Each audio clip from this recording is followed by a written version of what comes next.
My name's Jared, and I used to think being dependable was a virtue, until it became the rope they used to hang me. My life's simple.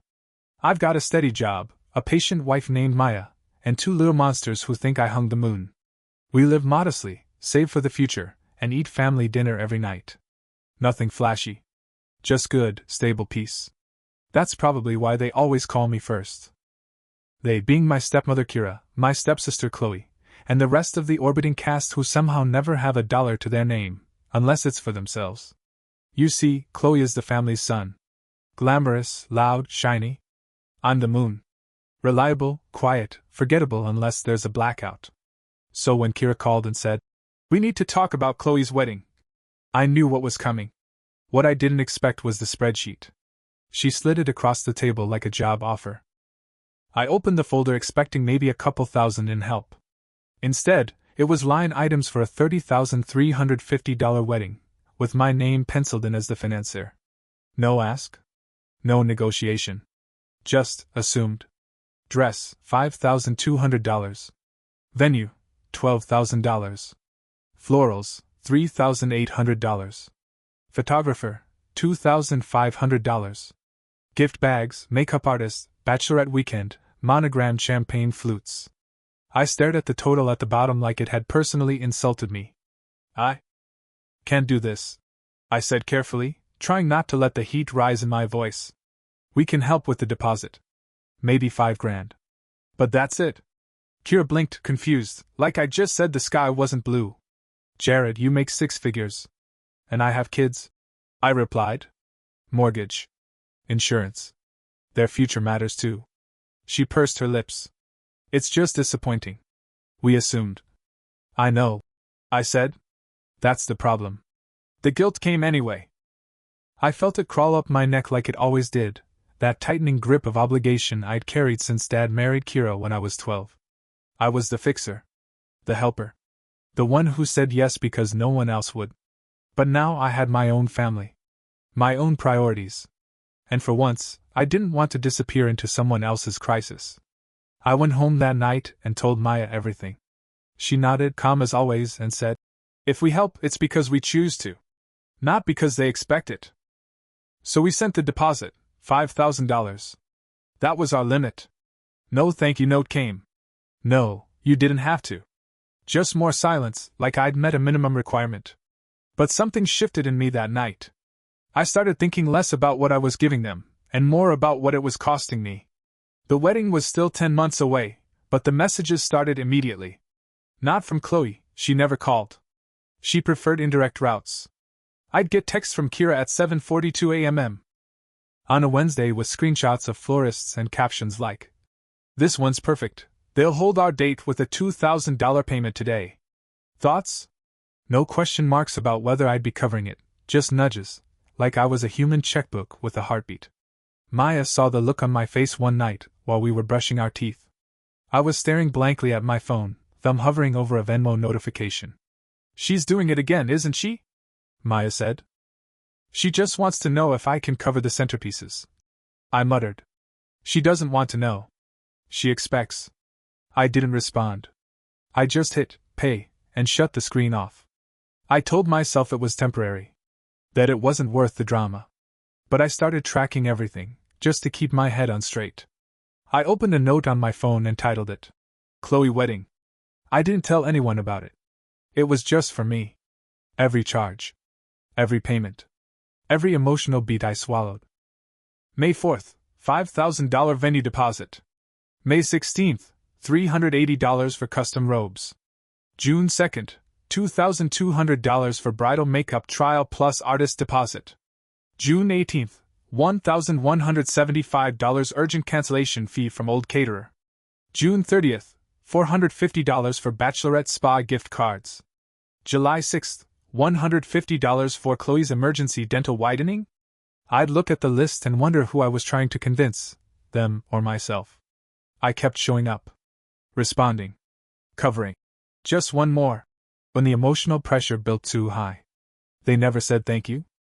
Not once. Not in words. Not in tone.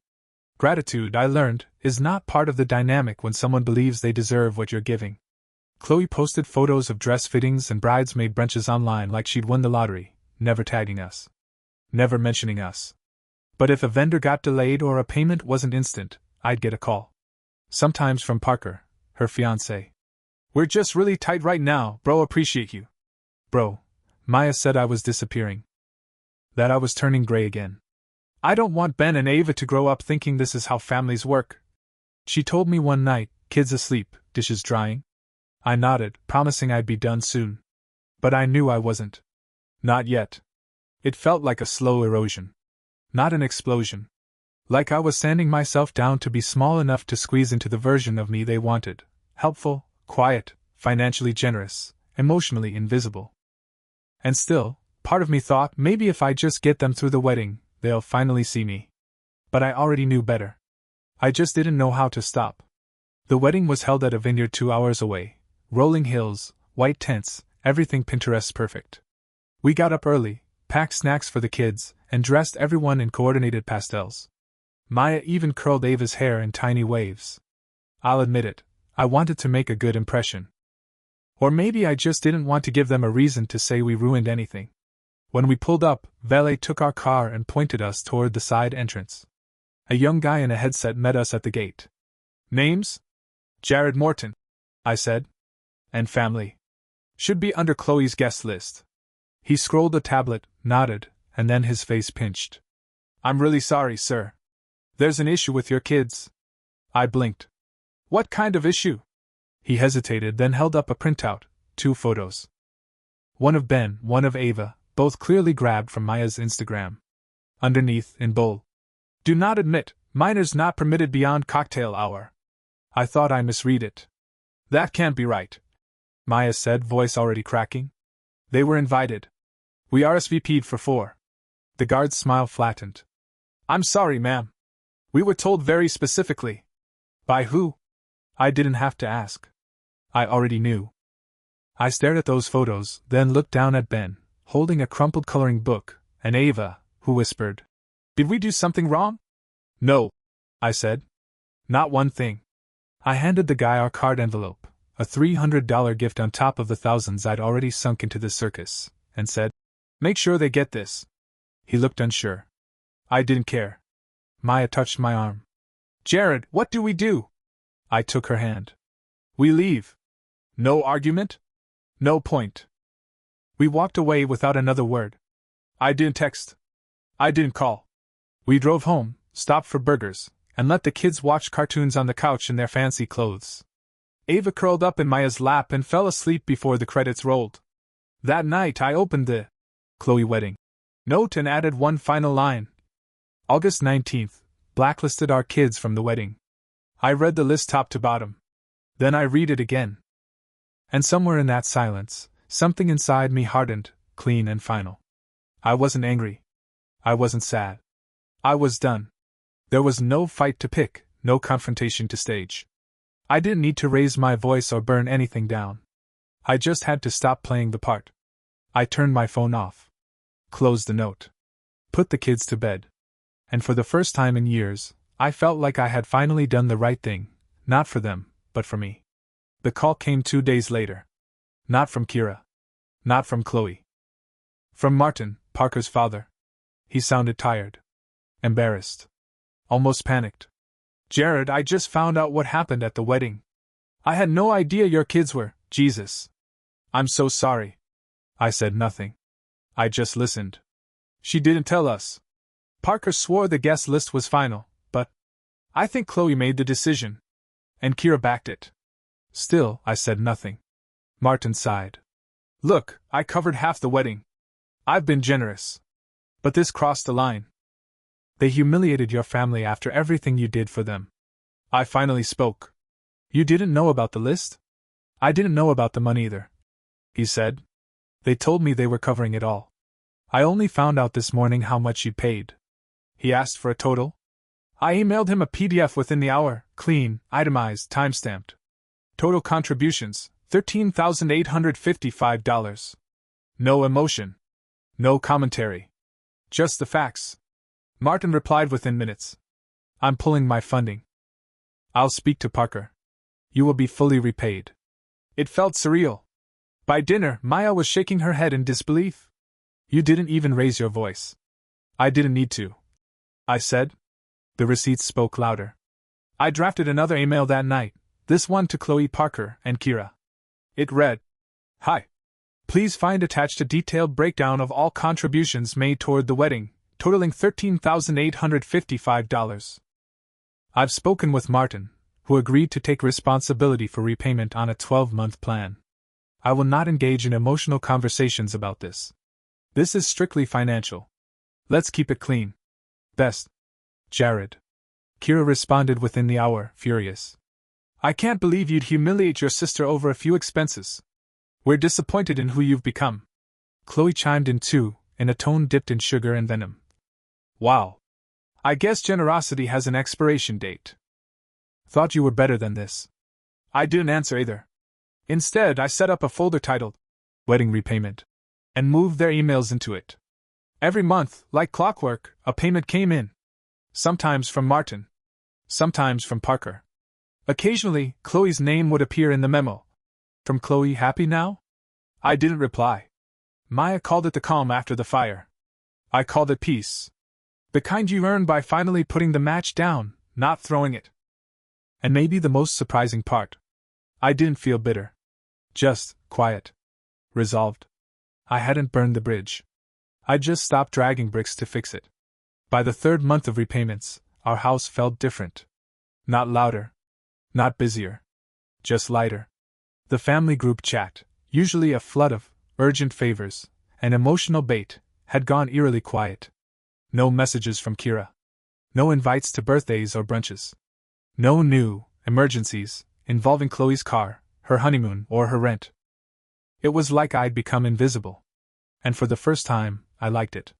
Then, one Saturday afternoon, the doorbell rang. Maya opened it.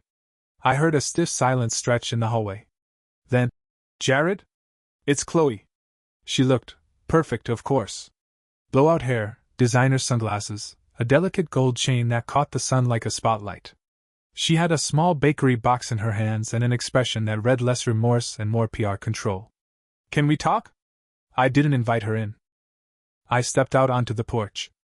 I brought scones, she said. I nodded but didn't take them.